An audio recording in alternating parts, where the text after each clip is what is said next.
Welcome to another day in the life and loves of Mother Love and my world famous cyber babies and my world renowned people that keep up with Mother Love. You can always keep up with me and go to my website, themotherloveshow.com. You can email me at themotherloveshow.com. I know what it is. That's all you got to do. Put it in the Mother Love Show. This is a it's kind of disturbing to me because this is a story about a young woman who was attending the Fuller Theological Seminary. And for those of you who might not know about the Theological Seminary, it is where you can go and get your master's and your PhD to become an ordained minister.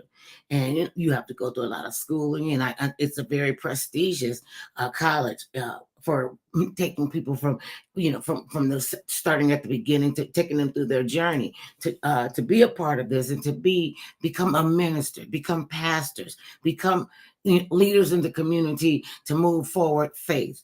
And this is who they are. So this is kind of odd to me, and I just want to be able to wrap my head around it.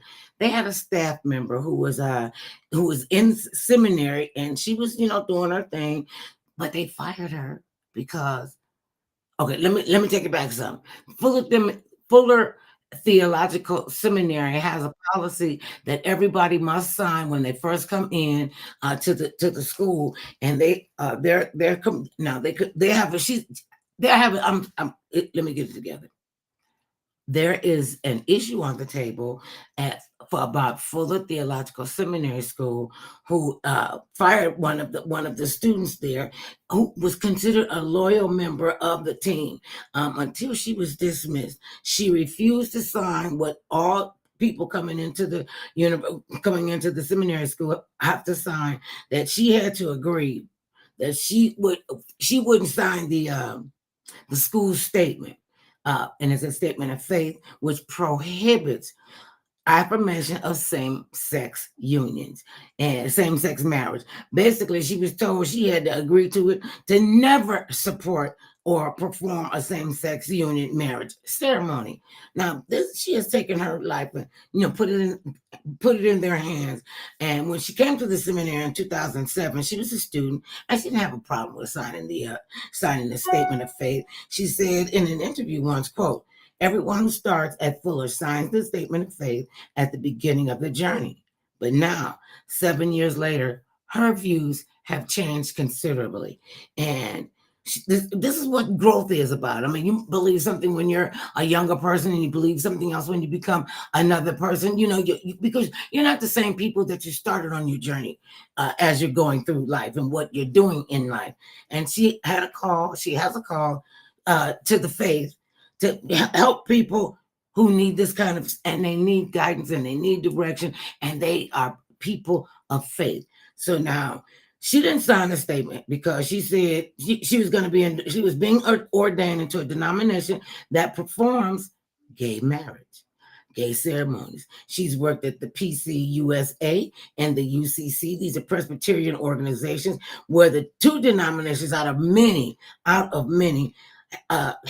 done this, and they both affirm gay clergy and gay marriages. Signing the community standards is in direct conflict with my call to seminary that calls itself multi-denominational and does business. They do business with the gay and lesbian and BTQ plus denominations. Affirming denominations should make room for the alumni to become ordained in those denominations and maintain employment at Fuller Seminary currently. This is what's going on. Fuller is Fuller is functioning at an unethically, take that back. Fuller is functioning in an ethically compromised manner. It is wrong to make money from denominations who affirm gay marriage, but then fire your employee for getting ordained into one of these denominations. So this is for me, and I'm not a journalist. I just, do what I can do and bring up the conversation. And this conversation, they have said to her that, and when she signed it back in 2017, she neither agreed or disagreed with it. She the position at the seminary, but like many seminary students who start their walk through the educational system, her ideas and theological positions evolve. I don't know what I thought about gay marriage when I signed a statement at the beginning. She said, I was going to seminary to learn. I didn't have a position yet. I wasn't affirming, but I had lots of gay friends in Kansas City, and my heart was really opening to loving of people. I seen everybody want to tack some kind of some kind of craziness to it. She was going to seminary school so that she could be the person in the community who embrace people. You know how you just gonna keep a whole group of people out and act like they don't know what they do. Hey, you girl, can you hear me? Hello. Hi, can you hear me? Can you hear me? Oh wait, can she hear me? Okay. Can you hear me through the phone? Can you hear me through the phone? We have this all the time. We do this show every day, and it's always something. Oh, it's always something. There we go. Oh, can you hear me? Yeah, can you hear me? I can hear you clearly. Everybody. Oh, you guys are amazing. I just want to tell you, I've been getting caught up on who you are and what you do. And I just wanted you to know that our hearts are with you. Because this is a back crap crazy story. Shut up, mother love. Okay, this is Ruth Schmidt. This is the young lady I was talking to you about, and about her love for faith and to help people. And then she's going to did they kick you out the seminary yet? Because you are in the Fuller Seminary, the Seminary. They did. They fired me on January 2nd. Okay, you got to tell this story. I mean, reading off the script is cool, but I want to hear from your spirit, from your heart. Yeah. What, as we would say, what had happened, Ruth? What happened? What had happened? Well, first of all, I just want to say it's an honor to be on the show, and to meet you is a big deal. So thank you for having me on. It means a lot. Oh wait, honey, I'm still a big deal. I just got to reaffirm it. Thank you so much. It comes from my heart. Yes. This is from my heart. What the AT double hockeys did you go through when they came to you and said, well, what did they say to you, Ruth? Well, I definitely, so just to back up a little bit, I started seminary in 2016 at Fuller, and I was there as a student. And when you start as a student, you sign their statement of faith that has in there also an agreement that sex is only for men and women, and you can only be married to a woman if you're a man, or to and so at the time I was starting seminary and I didn't have convictions about these things. And let me ask you this. Yeah. What drew you to the seminary? Oh, Because wow. that's not something you wake up and go, I think I'm going to go to seminary. Yeah, it was definitely a change. It was a midlife shift for me. I wasn't expecting it. I worked in advertising for 10 years, and then I've always been doing ministry on the side. I was raised in a big household, and we were always going to church. But I saw a woman preach for the first time in 2016, 2015, and that was a game changer. And ever since then, I was like, oh, there's power when a woman is in the pulpit. Wonder working power. And that's why they're scared as I don't know what. Go on with the story. Yeah, so that's when I was like, oh, this is amazing. And I was raised in a household where and in a church where women didn't preach. And so when I heard a woman preach for the first time, it just was a game changer. So that's when I caught the bug. That's when the spirit started knocking. And they have a commercial on for young girls and women. And it's when you see her, you can be her. Yeah. And you saw her, and you're like, this what this was. And I get okay. Go ahead with the story, because I go ahead with the story. I got a bunch. Because okay, go ahead. You're right though. You have to see something to know it's possible. And so that first time when I saw it, I was like, okay, this is amazing. And then my heart was just like on fire. I was like, how do I do that? So I called up the only woman pastor I knew in my hometown, which is Kansas City. And I was like, how do I do this? And she went to Fuller. And so I said, that's where I'm going. So I packed up my car and I moved here to Los Angeles. It's a good thing you pretty, because you is crazier than I don't know what. And you got to be a little touched in the head to do and stay focused on what your assignment is, because there's going to be a lot of white noise around you and saying that women shouldn't preach to men. Sometimes men don't know. And we've all got the ability to share the word. See, they're being stingy. I don't want you to get into seminary and be able to preach to me and give the word of the Lord to me. What is wrong with you? So now you go into school in 2016, 2017, Yeah. and you signed the statement, because you're like, what? And what was you, why didn't you, because it just seemed like when you first went in, you didn't have a position on, and you hadn't developed your position on different perspectives. So talk about that part and where that development came from. Yeah, that's exactly right. It took me a long time. I was raised in a home that's very similar to like Southern Baptist practice of Christianity, so pretty conservative. And it took me encountering a lot of queer folks in my life to be like, oh, there's really good stuff happening in their lives. How can they be sinning if all this good stuff is coming out of them? So I had to do some theological digging. I had to read some books, and there was a class I took, sexuality and ethics at seminary. That really helped. There's so many theologians with Wait, they have it at the school, but they want you to sign a document to say you could never marry somebody that looks like you. You can't marry that. Please help me wrap my brain around it. well, I only got 8 brain cells left, and this is on one of them. Okay, so you understood about the people's lives, and this is different from our life. When did you say I need to minister to the gay and lesbian community? well, actually, I took the class at the seminary, and then in the middle of studying it, I realized that I was queer. I'm bisexual. Yeah. That's being greedy. Go ahead on with this story. I just want all of it. Yeah, y'all want all of it. I'm like, pick a side. Can you pick a side? And you tell me if this is the case with you. You can't help who you love. That's right. But Yes. that's still being greedy. We only get one mate. And I say that to all my bisexual friends. And I got a bunch of them. They're the ones that saved me. Let me tell you, the gay and lesbian community really stood up for me. They always supported me.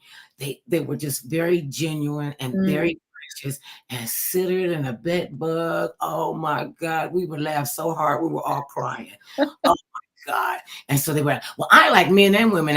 That was the first thing came out of my mouth. You're greedy. You're greedy. You just want it all. You just want everything. You just want everything. Pick a side. Yeah. And everybody don't feel like that. I don't understand how other people can say you don't get to love who you love. That's what I don't get. Yeah, I think there's a lack of exposure. I think part of it is, and it's bigotry, but it's also like if you haven't seen how beautiful these people's lives are, we're just humans who want to love each other and love God, and there's nothing weird about it. But so many people aren't exposed to it, I think.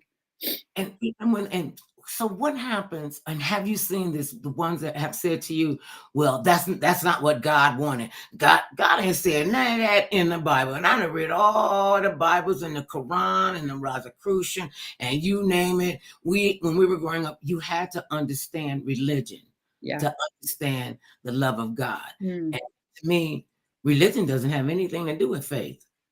They could be totally separate. It's up to us if we want to bring them together. Okay, and see. Okay, so you're going to school, you're doing your thing, you know what it is that you want, you got your point of view, and what did they just come in and say? Did you let them know that you were bisexual?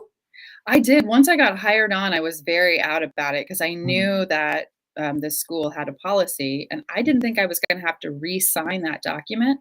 But there were so many affirming and kind and openly queer people on campus. I was like, I feel safe being openly queer here. And so I was dating all types of people as I was a full-time employee, because I graduated in 2022, but I actually started full-time there in 2020 during the pandemic. So I was full-time and I was very, very transparent. I had a meeting with my boss and I was like, hey, this is me. This is how I'm going to be living. I answer to God. I don't answer to any human standard. And the word homosexuality wasn't put in the Bible until the 40s, and it was put in because of a bigoted reading of scripture in its original text. So that was just too much. Like, okay, go ahead on with the story. So yeah, they knew, and actually everyone on my team, my boss's boss, his boss, all very supportive. I felt very safe. The issue really comes down to the board of trustees, and board of trustees, sometimes the folks who have the money can think they want to guide at school a certain way, and the whole school itself is saying, hey, no, we really want to move this direction. That's kind of, I think, is what is happening at Fuller. When you go in, you said you were totally transparent. I want to know what the conversation was like, because you had this conversation because now you refuse to sign the document, because the big part is you have to say now and forevermore, henceforth, as long as you have breath, you have to swear that you're never going to perform a gay marriage, a same-sex union. You're never going to do any of that. And we want you to give it to us in writing. Yeah, I didn't know, actually. It surprised me when I got promoted to senior director level. I didn't know that the school required you to re-sign that statement. Mm-hmm. And so that came as a shock. I got promoted, months went by. I was like, I love my new title. I love my new job. And then I got an email being like, oh, now you're senior management. You have got to sign this, and you've got 3 weeks to do it. And I had a crisis. I was like, 1, I'm queer. 2, I'm going to be all a little bit if you just tell the truth about it. You know, everybody wants to know what it's like, you know, and those that say they haven't, they're lying. They're lying. Everybody's tried.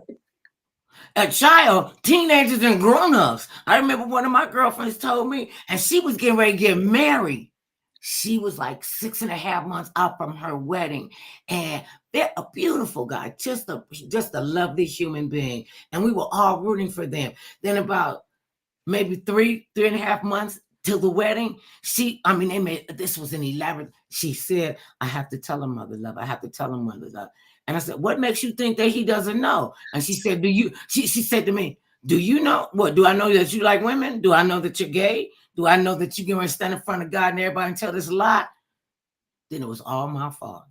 Why did I have to say that to her? I can't go into a line. Duh. That's a big deal. So she broke it off with him. She cried for a month or so, and she found another beautiful woman that they are, you know, I think God was setting her up for this woman. And they are like 2 peas in a pod. And you could just tell by the way they look at each other, the way they're respectful of each other. They have sick and twisted imaginations, because I did take, those are my friends. That's so beautiful, though. It was just, and I hadn't thought about that in years. It was kind of, you know, it was kind of traumatic for us for the most part. But I'm like, well, I'm glad I didn't see you break down at the wedding at the altar. That would have been terrible. Can we still have the reception and eat the food and drink the So you coming in, what did that do for your psyche when they sent? And that's trifling right there.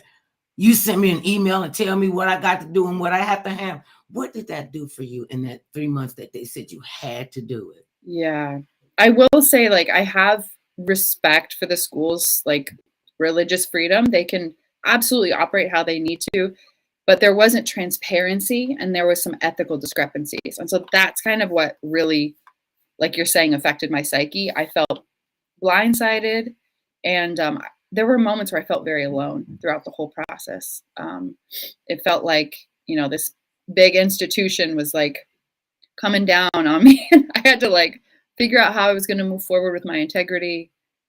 Getting ordained as a minister in the coming year, I knew the integrity of my ordination vows were going to bump up against that document, and so I couldn't sign it because it was an integrity issue. And it was really hard. It was really hard. I really wanted to work with the school and have a way forward where we were both respected. I wanted my religious freedom to be respected and theirs. And so I wrote a legal rider and sent it to the HR director as well as the legal counsel for the school and said, I'll sign your statement of faith, but if you also sign my rider saying you respect my religious freedom and the fact that most mainline denominations now have queer clergy, and you're a seminary sending us into those denominations, there's a conflict here. Like, to me, it was like a big stupid disconnect. It was just stupid. It took me a minute. I must have read your bio in the story at least a half a dozen times, and every time I read it, I get a little more pissed off. Yeah. Like, okay, you can't be pissed off. What we have to do is let our voices be heard and step together and with one another with the love of Christ, who said, "You are all my children." Yes. choose who are my children. You are all my children. And you take them where they come. You take them how they come. And when you're not allowed to love people as people and as human beings, that could really squash your like you said, your ethics. Excuse me, your ethics and your belief in your faith. Yeah. So when you went and told your, did you go back to the seminary and like throw books at? What was that? I said, did you go to the seminary and then throw books at them? Because Yeah. you need a book thrown at you. And some of them acted like they needed the old-fashioned yellow pages or the white pages.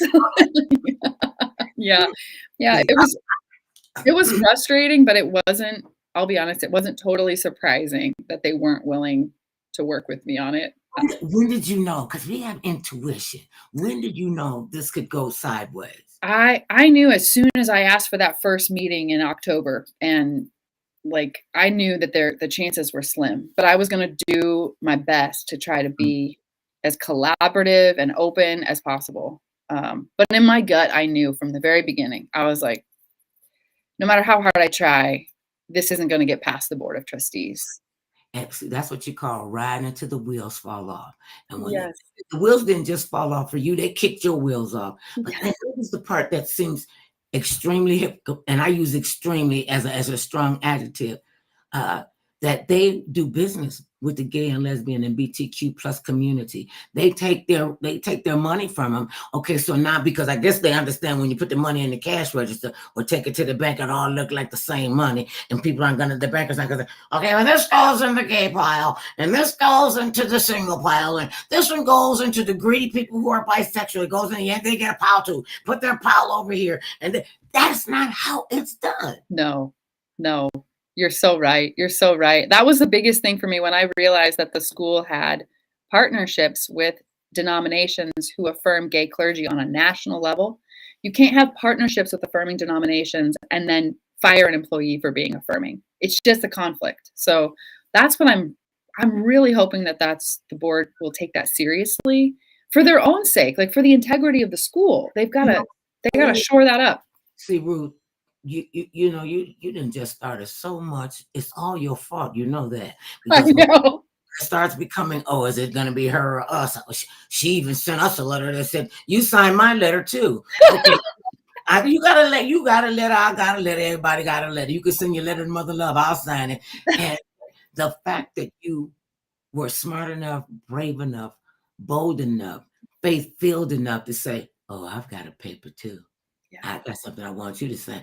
Did they get ticked off at you when you said, look, I got a paper, you sign my paper, I'll sign yours? Actually, I think everyone on staff and all my superiors were crossing their fingers that it might work.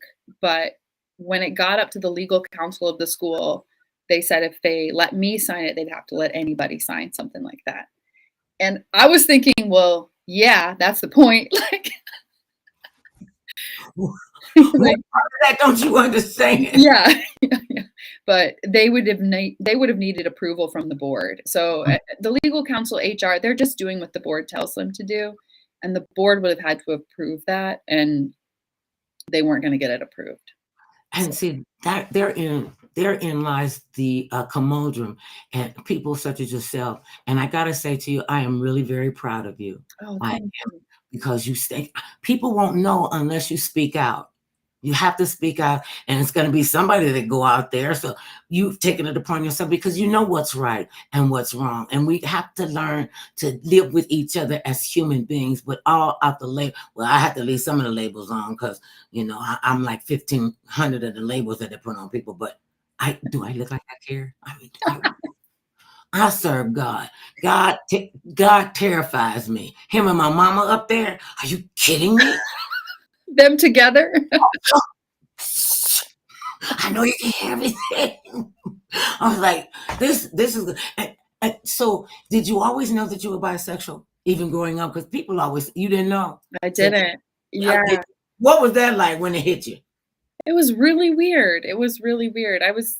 When people ask, like, well, how didn't you know? And I think it's hard for folks who haven't come out of a high control religious environment to understand the mental and emotional control that authority had over me as a kid. In very, very strict conservative Christian circles, you're not really told to listen to your voice or your heart or your mind. You're told that everything has to filter through authority and God. And so, which is ridiculous because God created the thoughts, the feelings, the heart, the mind. So listening to myself was actually tuning into God even more. And so I got it, like, intellectually I could grasp that, but emotionally it took a long time for me to like settle with that peace and get up the courage to talk to my family, and was quite a journey. But going to seminary and studying the Bible affirmed and like solidified for me that I was queer and that God was blessing. Okay, you just tell people how you know and you understood that, because a lot of people don't understand because they don't read scripture. Yeah. And if when they do read it, they don't understand what the lesson is and what the message is. So just give them a little snippet of where you knew that, where you knew where that was, and you could go. Because people will be quoting the Bible and God said do this and God. I said, can you show me that in the let me flip the page. Maybe it's on this page. Okay. Yeah. I know. I think the biggest thing, if you look at all those, there's like a couple verses that are like the heavy hitters when folks want to say, oh, it's a sin to be gay. And all those verses that they pull out, if they have the word homosexuality in them, that word was translated and added in the 1940s. I think it's 1946. And so it was a and the translators actually said, we mistranslated it, but it was too late and it went to print. And so there's a documentary coming out about this really soon. I think it's called 1946, actually. And it's about how all of our cultural and Christian ideology around the sin of homosexuality is because of a mistranslation in the 40s. And so those verses themselves don't even hold weight. Like, they're water in a wet paper bag. It's just bad. Yeah. And see, when and people have to, well, they don't have to, but it would behoove them to understand what the Bible is saying. See, and I read the Bible, even though I'm like suspect that it became the Holy Bible, and then it was all of a sudden the King James version because he wanted to divorce his wife, and that was in the Bible. No, you stick to what you do. When you marry your boo, you stay with your boo till you or your boo dead. That's it. Y'all want to break it down, and then God gave us 10 commandments. Now you can believe that, and you can believe the flood, the flood with Noah, and two of everything went in there, and two of everything came. Well, they made a whole bunch of baby giraffes and baby elephants, and that is God, and God does not hate people. That's not God's style. That's not the style he wanted for the universe. She wanted from the universe. See, I believe God. If you ask me, I believe God is all them things. Yes. How they can say what they want to, but you can't tell me Jesus wasn't looking at Mary Magdalene. Hold on to your ethics, you heathen. Hold on to your ethics. Pull it back. And Jesus had a sense of humor. Tell me he didn't have a sense of humor when he went to the wedding party. He goes, "We're out of wine." Hold on, bring me that flask. We got wine. You want that cat in your corner. Oh yeah, he would have been the best to party with. Are you kidding? He was the best. I mean, that's the best story like ever. And to want to stop another human being for preaching the word of God, when you know that some of this has been translated and you got to translate, you got receipts for that. You understand what that is. And to say, well, we don't approve of their lifestyle, but their lifestyle is helping fatten up our pockets. When you found that out, did you say something to the seminary? Did you say something to your elders? Oh yes. I had words. The day I was fired, I sent an open letter to the president of the seminary and copied almost everybody in the seminary and a bunch of local pastors. And I laid it out there real clear. Like, this isn't ethically and morally corrupt. And if you do not repent, the blowback and the pushback from this is not going to be good for the school. And I want what's best for the school. So take this as a gift of a warning, of opening up your hearts and your closed minds, that you want to do this on this hand and this on another hand, and then you want another hand to say, okay, now we want to take the money, spend the money, but we don't want to know where the money is coming from. So that's another thing about going into the closet, as it were. Yeah. And in our community. They came out. I didn't even know the boy. Well, I did know he was gay, but they had all these nasty little names for people, that were of his ilk, and it used to tick me off. I'm like, how you just gonna call him a sissy? Because look at how he walking, look at how he talking. I'm like, oh, so thou test too much, thou protest too much. So are you upset with him because you might think and feel the same way? Shut up, mother love. Okay, I have to tell my alter ego, shut up, mother love.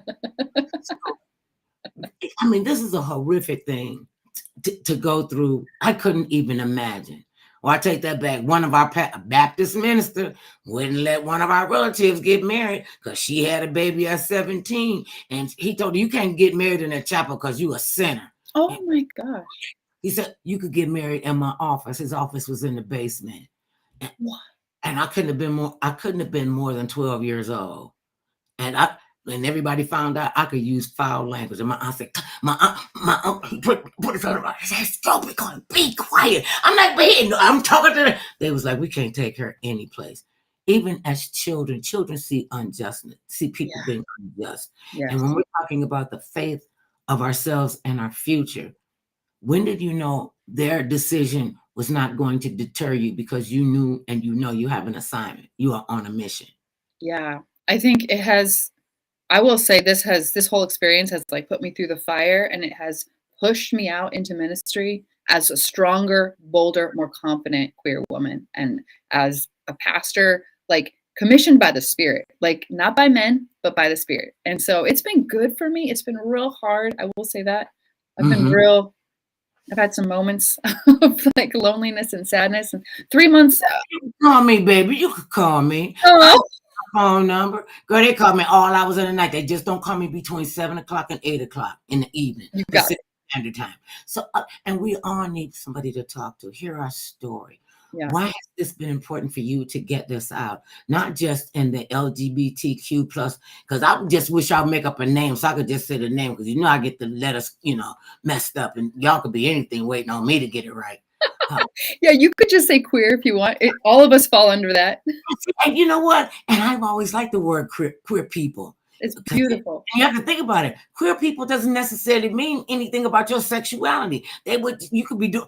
Oh, I was called queer and quirky, and I didn't know what either one of them was. And I looked it up in the dictionary when I was about maybe in the 5th grade, and I was like, "Okay, that's cool. I like that." My mother said, "Don't go around telling people you queer." It don't mean anything like that. It said you queer when you do strange things. People can't figure you out. The word has changed meaning throughout time. And that's why I don't even. When they added "ain't" to the dictionary, I was done. Yeah. Like, just make up words now.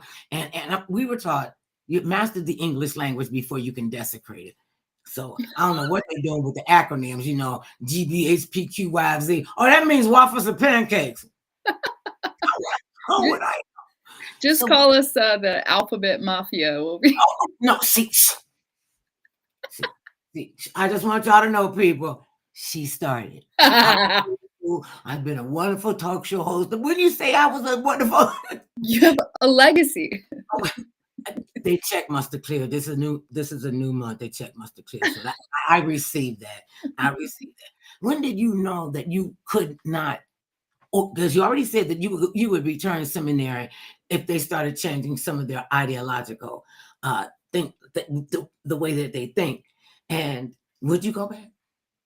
No, I don't think so. I think I was there for a season, and it was a very important season, and it pushed me on to the next season. That school has a long way to go on being a supportive place for queer pastors. And so, and I got a new job as a pastor working full time. And so I don't need to go back. Well, you want to give a shout out to where you're practicing? Yeah. Claremont Presbyterian Church, come on by. I'm preaching this Sunday. Okay. I have all kinds of snappy things for the different religious faiths and what have you, because you got the Church of God in Christ, and you got the United Church of Christ, and then you got the Presbyterian Church for Christ, and you got this one for God. I'm like, if God wasn't God, what wasn't God? He would be confused by the madness that we I know. There's so many different camps. And well, baby, that's not what I sent you out there for. I believe that God talks to you through the Holy Spirit, and he understands the way that you speak, how your heart is going. When you need to back up off of it, he talked to me. He real hardcore, because I be trying to press it. Well, I used to be trying to press it. Now I've learned that was just real stupid. Why don't you just go with the word and follow in that doctrination, and maybe you won't be falling apart. I was like I was getting knocked down, bounced back up, knocked down, bounced back up. And God said, so when you get tired, just let me know, because I see you doing stupid. So just let me know. And we have to find our own way. Yes. What besides your irreverent laughter, you got one of the best laughters I've ever seen, because your whole face laughs. Your whole face laughs. You ever seen anybody that say this is funny? Okay. Yeah. That's my husband. He did not think I was fun, and I did 15 years as a stand-up comedy, and I got paid. They paid me. Okay, so at first it was like for drugs and or alcohol and food and gas money, but now I'm there in the word. What is going to set you apart, and why you think that people would be really, especially in the gay and lesbian community, because oftentimes they feel left out. When you coming in a church on Sunday and the pastor is screaming and shouting from the pulpit, what an abomination you are. You need to, we're gonna beat that gay crap out of you, and I was like, okay, if we go for that, and you think you could beat it out of me, can we try to get on you and beat you out of stupid? Yeah. That's right. Or I'll trade it. What you want? Because see, I'm gonna be like this, okay?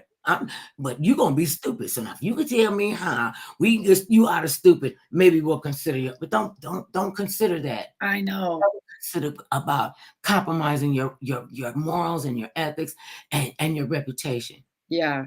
It's really too bad the church has a horribly sour relationship with the queer community. And I used to work in advertising, and we would talk about a brand getting toxic when a brand had totally treated its consumers poorly and people didn't want anything to do with it. Well, the church in America has a toxic brand, especially when it comes to the queer community. And so as a queer pastor, I have the honor of sometimes bringing those two worlds together. But I think there's a lot of apology that needs to be made by the church. And then there are queer folks who have been so hurt by the church, they might just experience God in other ways, and it might not be emotionally safe for them for a while to go to church. And I respect that. I'm not trying to get anybody in the door just because. It's like, is it good for you? And are you going to meet God in there?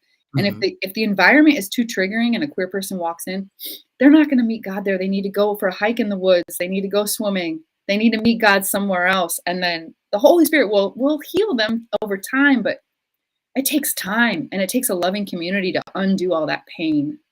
And it's so tragic, because unfortunately, because of that very same thing, that the pastors in the church look at them as an abomination, people are taking their own lives because they don't feel like they have any place to go. Yeah. And you be making that space for them, and God allowing you to make that space for them.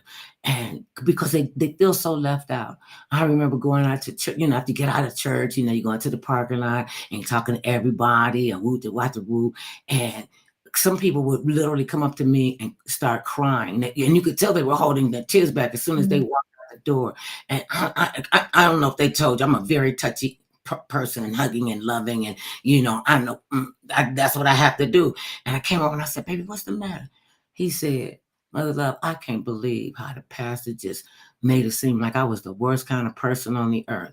And he was so hurt. Yeah.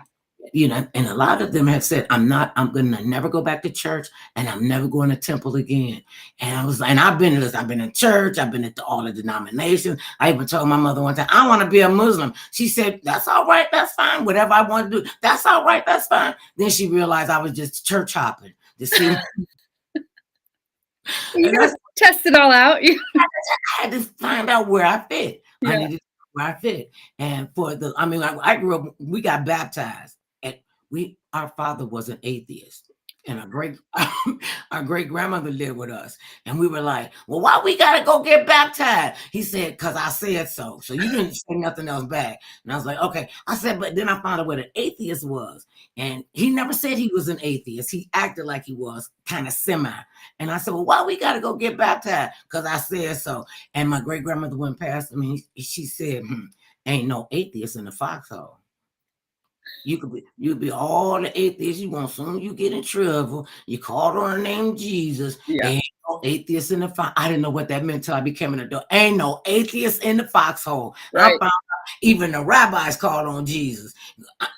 So but that's why you need your faith, and you need to build a strong foundation between you and God. Your relationship with God is not going to be my relationship with God. That's why I know he got a sense of humor. He's go, I got stuff for you to do. I'm like, wait, before, and God does not give you an indoctrine, does not give you a mission assignment, does not send you on your personal journey without knowing you and without you knowing him. You got to have a personal relationship, and that's so important. How was your first preaching? Oh, it was so special. I preached actually this coming Sunday is my first one, but I've been preaching at other churches while I've been unemployed. But I'm really excited to be with the congregation for the first time and preach with them and just get to know them. It's a whole new group of people. I'm like, I walked in the first day and there's the pride flag is hanging right in the door when you walk in. I felt so welcome. I met one of the younger kids is trans, and I got to meet them, and so this community is really, really supportive. I feel like I'm living a dream. I'm so happy. I don't want to take that word and maybe, and if take all them words out of your vocabulary, What is it? Vocabulary. Thank you. I was moving the syllables around. And vocabulary. It's not if you do, it's not when you do. You are doing it. Yeah. You are doing it. When did you know that you knew that this was your assignment? It's been a really long path of getting the courage and believing in myself, and believing that God has said, this is good and I should go and do it. So I think there wasn't one moment where it was like really crystal clear. It took seasons. It took lots of people. It took lots of really kind, patient people coming by my side and saying, what you were taught as a kid was not the end of the story, and that there is a bigger story of God's work for you. And person after person after person coming into my life and speaking that truth, and me having to reformulate my brain and experience healing.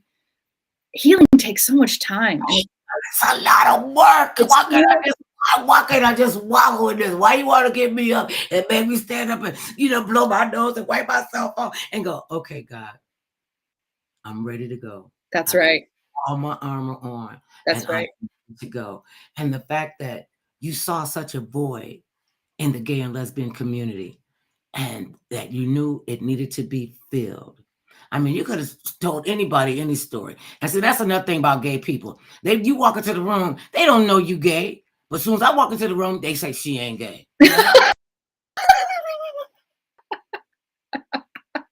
I don't know. These days, everybody's looking like they're gay.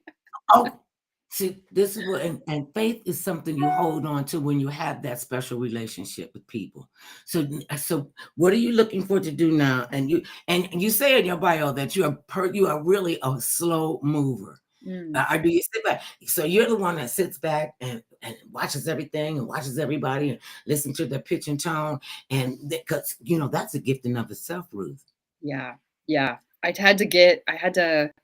I take everything in. I listen. I observe. It takes years for me to solidify where I am and where I stand on things. And then once my integrity is set and I know, then I am that's it. Rock solid. Yeah. It's in Christian language, we would say it's a prophetic gift. So someone who's willing to speak this is the truth. And I'm not going to take crap about anything else on this. I'm drawing a line.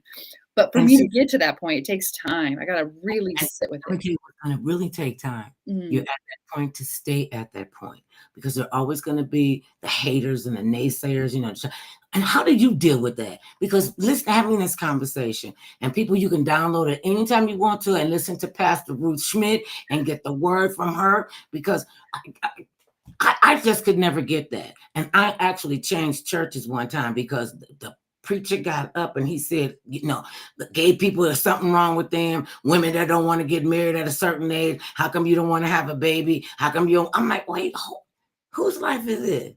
Is this my life, or is this you want to dictate to my life? Because it's not about you, and it's not even about the church. And so when you get to that point and you know that what you know, it's staying at that point. Yeah. Because as you see, the dynamics change, the mores change. We could get a whole different set of people that are in public office who are just bad crap crazy, and that's insane. And we'll say, we're going to write them off the book. Well, how come we can't write stupid off the book? Because you would be on the first page. You're stupid, really stupid, unethically stupid. And you know how it's like menu when you start adding all the adjectives, the price goes up.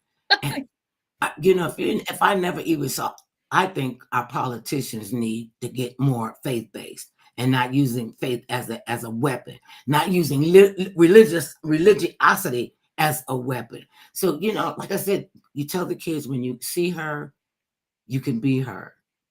And you didn't see anybody until you were an adult, because see, God was pressing you down and making a way for you. Yeah. So does it frighten you any?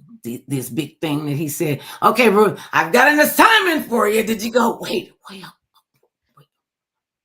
Did you have to contemplate that conversation? I don't think I knew that it was going to be such a disruptive thing. I don't think I realized the extent of it. And so in the moment, I was like, I'm just being true to the call that God has on my life. And everything else is just going to have to make way for that. And I don't care if the board of trustees disagrees with God. I'm going to follow God's call. So, but I will say I have not read all the comments on the articles about me. Like I haven't gotten into a lot of that negative stuff, because there is a toll it takes when you're in the public eye, and I've had to go. Baby, they're here. And you got this little gadget right here, and you click on the button, and you don't ever have to read here, listen to the naysayers anyway. Yeah. And a lot of times they're in pain too. Yes. And they lash out. Mm-hmm. That is exactly it. Like you can feel it. And one of the things that I feel called to as a Christian is to be someone who transmutes pain. So there are things about the world that I'm going to have to absorb that pain, and I'm going to have to transmute it and not continue on pushing that pain onto somebody else. And so that's one of the calls, I think, as well, is that as people are, coming at me or feeling hurt or scared about what I'm doing, sitting with that discomfort for them, and then it ends with me. The pain is not going to go anywhere from me. It ends here. So, it's. No, I don't buy that. I don't buy that for 1 second. I don't buy that. You're not going to sit with the pain. Yes, you will, even if it's just for 10, 15 minutes, because that's when you know that you can feel their pain. You can't just like lip service. You forgot you was talking to Mother Love. You're like, hey, I mean more like I might feel the pain in myself, and it might hurt me, but I'm not then going to go and perpetuate that pain by lashing out to somebody else. That's what I mean. I got that part. But it does hurt. It hurts. When it stops hurting, you stop doing it. And when it stops hurting, you have to go and replenish. You have to take care of Ruth Schmidt. Yeah. And because you have to think about it, being the pastor of a congregation, preaching at a congregation, they're holding on to every word you say. You don't know what they came to church for that day. You don't know why they stayed to hear you. And you can feel that coming to you, and you can feel that, resonating and embodying your spirit. And you that's why you got to have a calm place to be. So when can be. And then when they're done, then you got to go home, take a shower and put on your soft clothes and get your cup of iced tea. Can't do coffee. Or something stronger than ice. She started. I just want people to see you. You are going to be so fun. So where are you preaching at next Sunday? Claremont Presbyterian Church. Presbyterian. I was trying to tell you the story about I did this thing about faith, the difference between faith and religion, and how religion has all these different names. And we the crack Baptists, we the Christian Baptists, we the Pentecostal, we the Southern Baptists, we the Presbyterians, we the Episcopalians. And then when you get into the background of it, and I was reading what Presbyterians do and what your faith is. Okay, tell people, because I always say, what do Presbyterians do? Because the other ones make you feel bad because you love somebody else, make you feel bad, and one because you won't let them touch on you. We've been through all that too with the preachers and and we were like, several preachers I know have been been defrocked for their unscrupulous behavior with their congregation. And I'm like, okay, so what are you bringing to the table besides the fact that you bringing to the table? That's it, to the table, bringing to the table. Okay, fact that, okay, we know who you are. We know what you do. What is Ruth Schmidt going to talk to that congregation about the importance of them in this life? Oh man. So this Sunday, what I'm preaching on is, doubting Thomas right after Jesus rose from Oh the yeah, grave. and took the Yes. sword. I want to see it for myself. And doubting Thomas was like, no, I need to see. I need to see. I'm not just going to believe. And I think there's something so beautiful about Jesus giving the space for wherever we're at in our faith, whatever we're doing. He's like, no problem. You need to see. Here's the hands. Here, here's where it's at. Let's engage on this. So the sermon is, your doubt is welcome here. Your doubt doesn't scare Jesus. Your doubt doesn't scare God. See, and that's it right there. You're going to be afraid of anything and anybody. You be scared about the power of the Holy Spirit. You be fighting of what Jesus standing right there next to you. I mean, you can't get any more specific when he says, this is Jesus Christ. He said, where two or more of you are gathered. He said, two or more. That's you and me. He's right here. Right here. Yeah. Us. And people look at you like they think my husband and I are crazy because they go, oh, they the faith people. My husband and I have been together it's 52 years this October. I think it's 52. Oh my gosh, congrats. Yeah, it's gonna be wonderful. When he dropped dead, Saint Paul, who's standing at the gate, who at the gate? Saint Gabriel, Peter, yeah. Saint Peter. I don't know how Saint Peter's at the gate, and at the gate, there's the mercy chair and there's the way for you to get in. That's where you're gonna walk through. My husband gonna go walk through. Son, we're so proud of you. You've done a magnificent job. It's time for you to rest because you didn't poison that chick or smother her. Me, if I go before him, during him, or after him, I'm going. Wait a minute, Missy. Here, you sit right here at the mercy seat because you got explaining to do.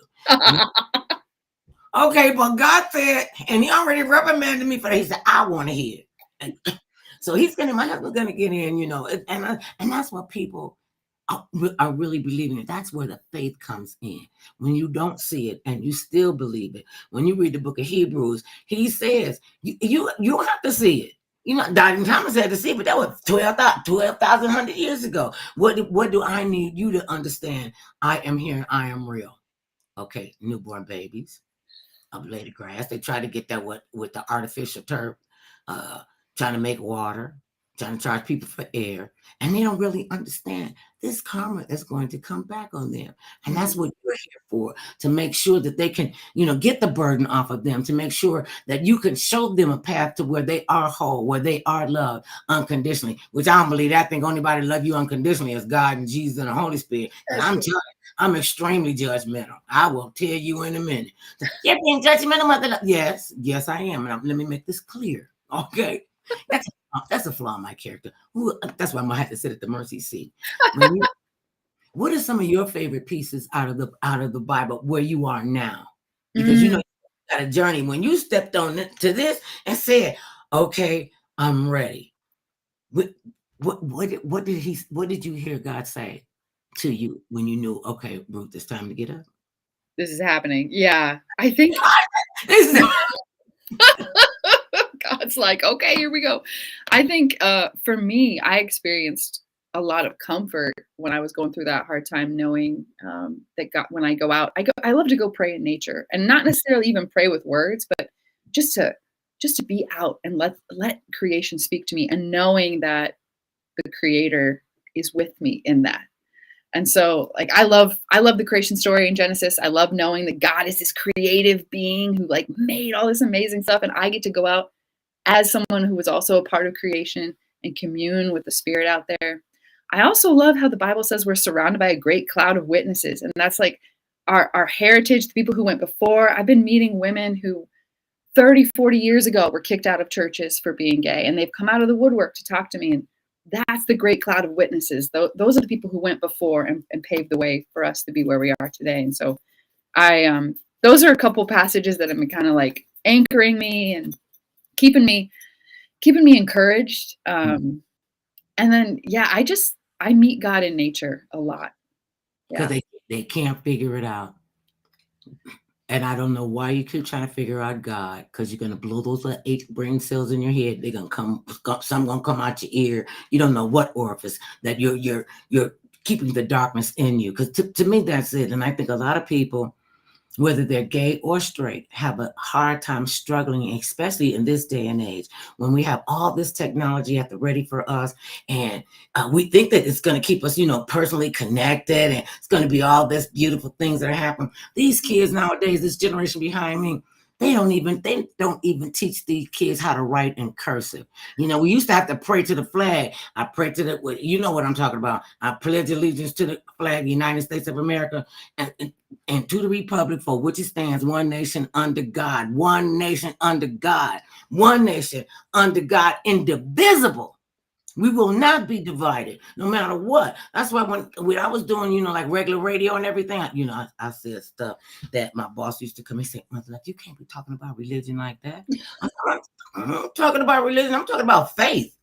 I'm talking about not seeing it and believing it. I'm talking about, what you mentioned this earlier. Doubting Thomas had to see the hole. We got to show him where the hole is and that it is filled up. I remember somebody poked him in the side, and water just came out. It wasn't even blood, it was just water. Who else could do that but a living God? And to let them know God is here for all of us, for each and every one of us. Yes. So, talking about your future, Miss Ruth Schmidt, what is next? Your next sermon is your first full sermon. Now, can we get it online? Because I don't even know where you were talking about. Yeah, it's on Facebook. We stream it every Sunday. A Claremont Presbyterian Facebook page. You'll see it there, and I've got a year here. I'm the interim associate pastor, so I've got a year contract, and I'm just excited to get to know everybody. You got that big old grin on your face. Yeah, I'm so happy. And you ought to be happy, and to tell other people that you can be happy when I tell you what to do. You do what I tell you what to do. You do what I'm going to tell you, that you don't get to tell me if you get pregnant, whether it's rape or incest, you better have that baby. Okay, but you sound real crazy. You talking about you better have a baby. Okay, the baby come on April 13th. Then what you going to do from April 13th on to the child is 18, 21, or like our son, 28. Because you never stop, mothering until they get out. And what are you going to say? What are you going to say to them? How are you going to justify your stupidity? And they were like, okay, you can't be talking about people like that. Because I always believe that faith is what's in your heart. Religion is what man created to keep you under control. And see, when people like you and people like me, we go all off the woman's script. We just don't even, wait a minute. Wait a minute, you supposed to be here to service me, because you think about it. You believe in creation. God created the heaven and the earth, and God made man, and then God said, lift the man. So you can do all of this stuff, and you have access to all of this. And God went, oh my goodness, you gonna need some help. Lay down, put his rib on his side, blow on the dirt. It could be a dust storm. The sandals will be, because you're gonna need to help me. Did women get to help me? No. If anybody needs a wife, it's women. I would love to wake up to the smell of coffee and, the breakfast, being cooked, and all they do is say, Miss Mother Love, the breakfast is ready, because it's food, because it won't be food till I cook it. I would love that. She could come and I said to my husband one time, I said, it won't be called cheating when you tell me, and could you just go out and find somebody you could bring, and make sure she's out of her childbearing years. So I just make sure of that. But make sure she do laundry and she could cook. He was like, there's something really, really wrong with you, and that's why Jesus hold on to you. That's hilarious. Jesus take the wheel. And when you take laughter out, when you take joy out, when you go walking around with this, oh, woe is me, nobody loves me, everybody hate me, and you're gonna get that. How do you fill yourself up? Because this is a huge undertaking, and this is not going to be no one-time thing, Missy. You know that, right? I think you're right. How are you gonna? Because you're gonna empty out, and then you're gonna fill up. What do you fill up with? What's your favorite things to do? Oh man, I am a big fan of. This is going to sound really weird, but I go around and I collect discarded trees after Christmas that are on the curb, Christmas trees, and I drag them over to my house in my yard, and I stack them up. And then whenever I need to decompress, I get out there with a saw and I saw them up by hand. That's a good thing. The saw in your hand got me a little worried. You know, I a just woman with a saw or a woman with a butcher knife, you better keep your distance. I just like to be in nature, and then, and then I'll take all the firewood after I chop it up, and I'll make a big bonfire and invite our friends over, throw a potluck, have the drinks flowing, just get some music going. Okay. You got my email already, like the Mother Love Show at gmail.com. You got to come party, Mother Love. I'm a great party guest. And even when I'm there with the faith base, because it has nothing to do with this. This is what I'm going to ask you. As a Presbyterian, are you non-denominational? We're not. I'm actually getting ordained through the United Church of Christ. So I'm a UCC, but I'm serving at a Presbyterian church. But that doesn't matter. They're different. What do Presbyterians do? Because I asked a guy who was there, I said, what do Presbyterians do? He said, we Presbyterian.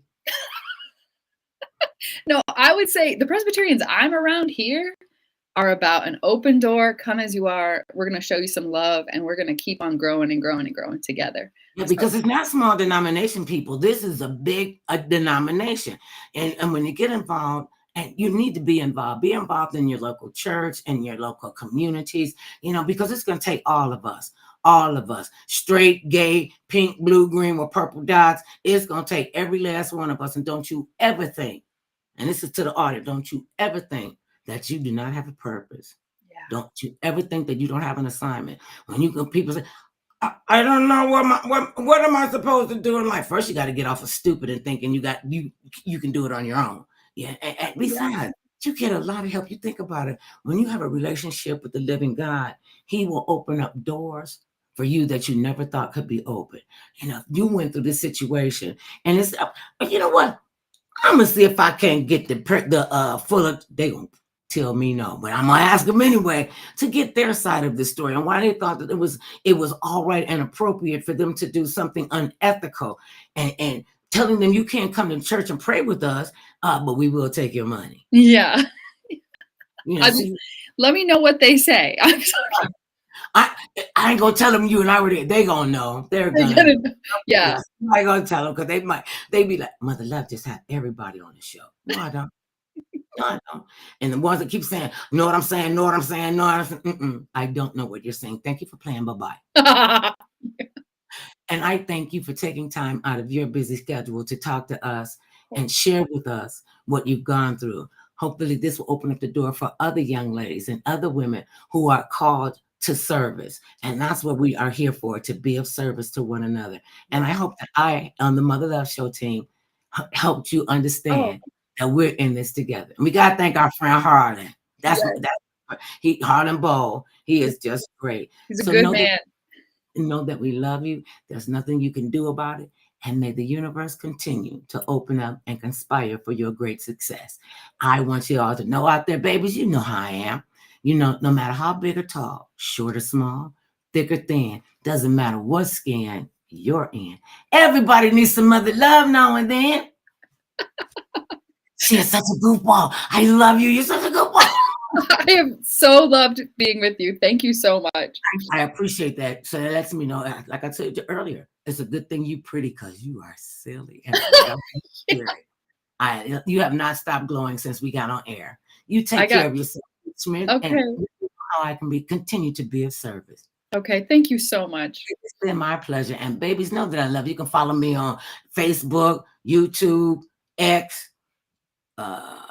What's the other ones? X. Other ones, Geo7, all of them. Just go to the Mother Love site and check out Pastor Ruth Schmidt. You're gonna get enlightened, and she is gonna keep your spirit up even when you're down. And there's nothing we can do about that.